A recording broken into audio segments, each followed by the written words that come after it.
प्रदेश में corona virus के बढ़ते संक्रमण पर अंकुश लगाने के लिए मुख्यमंत्री योगी आदित्यनाथ के साथ दोनों डिप्टी सीएम भी सोमवार से मोर्चे पर हैं। डॉक्टर दिनेश शर्मा सोमवार को कोरोना संक्रमण तथा विकास कार्य की समीक्षा करने के लिए राजकीय विमान से लखनऊ से आगरा सर्किट हाउस पहुंचे। दिनेश शर्मा सर्किट हाउस के सभागार में जैसे ही कुर्सी पर बैठे, उनके दाहिने नथुने से खून निकल आया। इस पर उन्हें रुई लगा दी गई। तब जाकर उन्होंने खून को पोंछा। फिर कोविड-19 की समीक्षा बैठक शुरू हुई। बैठक शुरू होने के 20 मिनट बाद फिर से दाहिने नथुने से भी खून निकल आया। इस पर डॉक्टरों की टीम को बुलवाया गया। डॉक्टरों की टीम ने उनका बीपी चेक किया, जो कि नॉर्मल पाया गया। दोबारा से बैठक शुरू हुई। उप मुख्यमंत्री ने बैठक में अफसरों को निर्देश दिया कि होम आइसोलेशन में रहने वाले रोगियों से बात की जाए। उसे ऐसा नहीं लगना चाहिए कि उसे कैद किया गया है। डिप्टी सीएम ने कोविड-19 के मरीजों की जांच करने के तरीके और डेटा फीडिंग के बारे में विस्तार से जानकारी ली। इसके साथ ही उन्होंने स्मार्ट सिटी के सीसीटीवी सर्वेलांस सेंटर की भी जानकारी ली। रोजाना कोरोना के कितने मरीज आ रहे हैं और कितनों की जांच की जा रही है और सभी का डेटा किस तरह से फीड किया जा रहा है, इसकी भी जानकारी अधिकारियों से ली। बैठक के बाद डिप्टी सीएम ने सपा द्वारा उत्तर प्रदेश में भगवान परशुराम की मूर्ति लगाने को लेकर कहा कि सपा शासनकाल में भगवान परशुराम की मूर्तियों को सबसे ज्यादा तोड़ा गया है। वे सिंपैथी कैसे कर सकते हैं? सपा बसपा ने जाति की राजनीति की है। एक जात को दूसरे से लड़ाना, दूसरे को तीसरे से लड़ाना, यही उनका काम रहा है। भारतीय जनता पार्टी ने सबको साथ में लेकर चलने का काम किया है। पूरे देश में कोरोना संक्रमण पर नियंत्रण हो सके, उसके लिए प्रदेश सरकार ने यूथ स्तर पर काम किया है।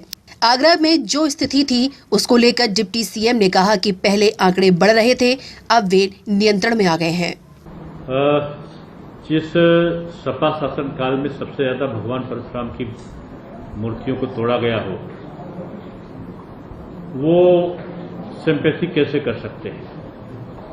सपा और बसपा ने हमेशा जाति की राजनीति की है। एक जाति को दूसरे से लड़ाना, दूसरे को तीसरे से लड़ाना, यही उनका काम रहा है। भारतीय जनता पार्टी ने सबको साथ में लेकर चलने का काम किया है।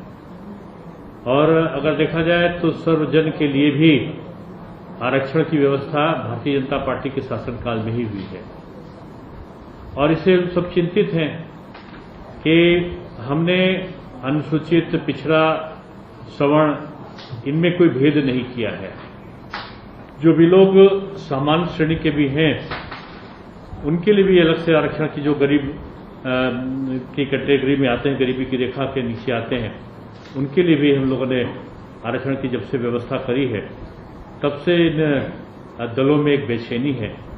और वो किसी भी अवसर को, भले ही वो किसी अपराधी से संबंधित हो या किसी अन्य से हो, वो उसको जाति मोड़ देने की कोशिश करते हैं।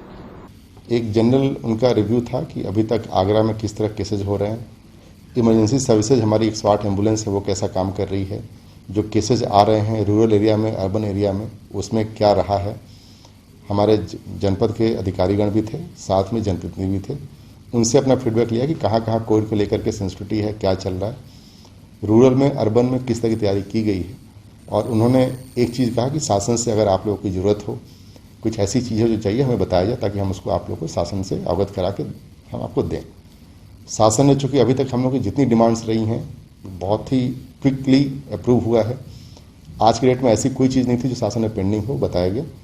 और उन्होंने कहा कि आप लोग और इसको ठीक से करें, ताकि हम जनपद को जितनी जल्दी हम इसको कोविड फ्री कर पाएँ, इसके बारे में समीक्षा की गई। आगरा में बढ़ते कोरोना संक्रमण और विकास कार्यों की प्रगति पर समीक्षा करने आए उप मुख्यमंत्री डॉक्टर दिनेश शर्मा प्रशासन के कार्यों से ज्यादा संतुष्ट नजर नहीं आए। उन्होंने प्रदेश में बढ़ते कोविड-19 के मरीजों की संख्या से शासन की चिंता से अधिकारियों को अवगत कराया और इसके लिए जरूरी कदम उठाने के साथ ही विकास कार्य में तेजी लाने के निर्देश भी दिए। बैठक के बाद उप मुख्यमंत्री कार से मथुरा के लिए रवाना हो गए। डॉक्टर दिनेश शर्मा शाम को मथुरा से आगरा वापसी करेंगे और राजकीय वायुयान से आगरा से लखनऊ के लिए रवाना होंगे। आगरा से दीपक श्रीवास्तव की रिपोर्ट।